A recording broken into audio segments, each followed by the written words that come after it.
It takes about 10 minutes for a vehicle to travel from Coney Drive to Supal Street when there is no traffic. This was the circumstance under which an ambulance needed to get to an apartment building to assist Kenya Barona after she fainted. But after what they say was over 30 minutes of waiting, the family had lost hope of it ever arriving.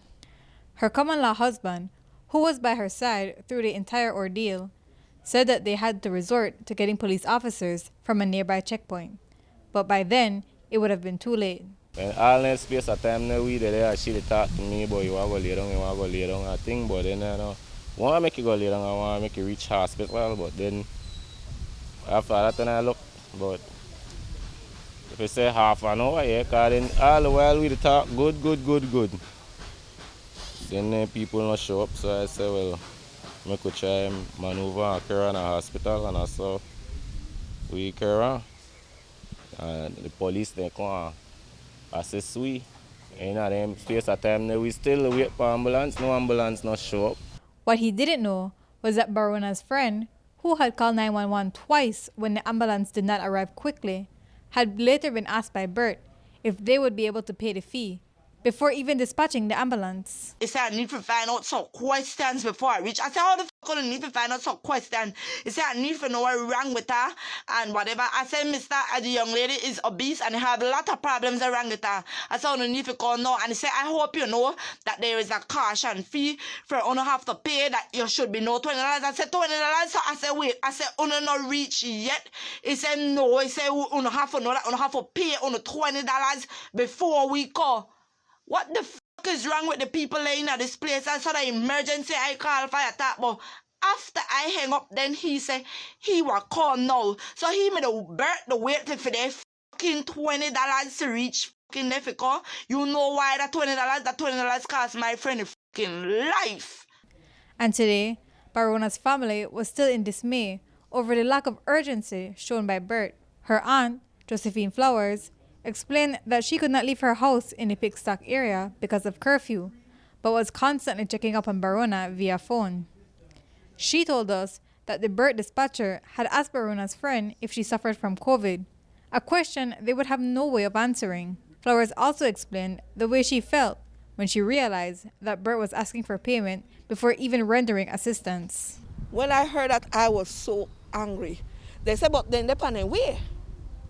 Well, whenever they reach that address, my niece was already dead at the hospital because with the help of the policemen and some neighbors, they backed her out and they took her to the emergency. But it was too late. My niece was not even given a chance to get the medical attention that she needs. And that is what makes me angry. We need to do better for our people in Belize. We need to do better for our people. And I don't care what Bert says. I know that they have a lot of new employees. They need to train them well. If you could ask for money before you save a life, you need to get another job. And if that is what the company is saying, then they need to rethink what their mission is. If their mission is to render assistance so that they could save you until you reach the hospital, then they need to rethink. And instead of pursuing the normal course of legal action, Flowers said that the family's goal is now to ensure that no more families have to endure what they have been through. No amount of money can bring my niece back. All I want to see is changes, and I am not going to stop until we see better from them. How we can get it?